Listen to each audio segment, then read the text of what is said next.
Hi friends, இன்றைக்கி நம்ம சேனலில் துவரம்பருப்பு கடலைப்பருப்பு போட்டு சாஃப்டான இட்லி எப்படி செய்கிறதுன்னு பார்த்துடலாம். மார்னிங் பிரேக்ஃபாஸ்ட்டுக்கு இந்த ரெசிபி செஞ்சு பாருங்கள்.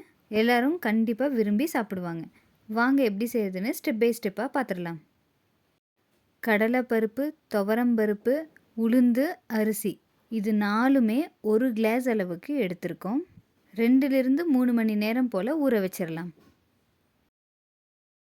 மீடியம் சைஸ் 3 வெங்காயம், 4 பச்சை மிளகாய், கொஞ்சமாக கறிவேப்பிலை, கொத்தமல்லி, பூண்டு பச்சை மிளகாய் மட்டும் மிக்சியில் சேர்த்துடலாம். மற்றதெல்லாம் சின்ன சின்னதாக கட் பண்ணி வச்சுக்கோங்க.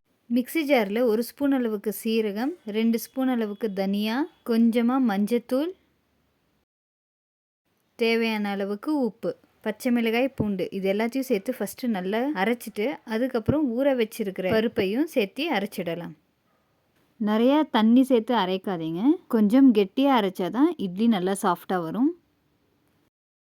நல்லா அரைச்சி ஒரு பாத்திரத்தில் சேர்த்து கட் பண்ணி வச்சுருக்கிற வெங்காயம், கறிவேப்பிலை, கொத்தமல்லி எல்லாத்தையும் சேர்த்திடலாம். இதுக்கு கொஞ்சமாக தேங்காய் துருவி போட்டிங்கன்னா நல்லாயிருக்கும். ஸோ தேங்காய் துருவலையும் போட்டுடலாம்.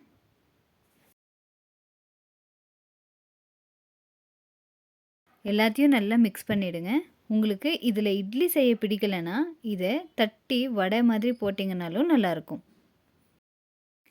இட்லி தட்டில் கொஞ்சமாக நெய் சேர்த்திட்டு எல்லா பக்கமும் தடவிடலாம். அப்போ தான் நாம் எடுக்கும்போது ஒட்டாமல் வரும். மாவை இட்லி தட்டில் சேர்த்திடலாம்.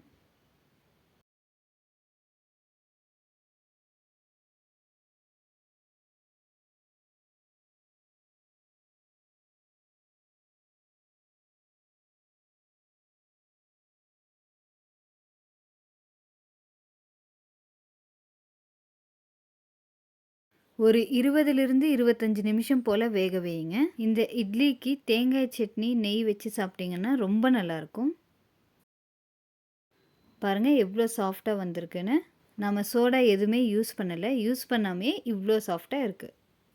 மிஸ் பண்ணாமல் நீங்களும் ட்ரை பண்ணி பாருங்கள். இந்த மாதிரி ஹெல்த்தி ரெசிபீஸ் டெய்லி பார்க்கணுன்னா நம்ம சேனலை மறக்காமல் சப்ஸ்கிரைப் பண்ணிக்கோங்க.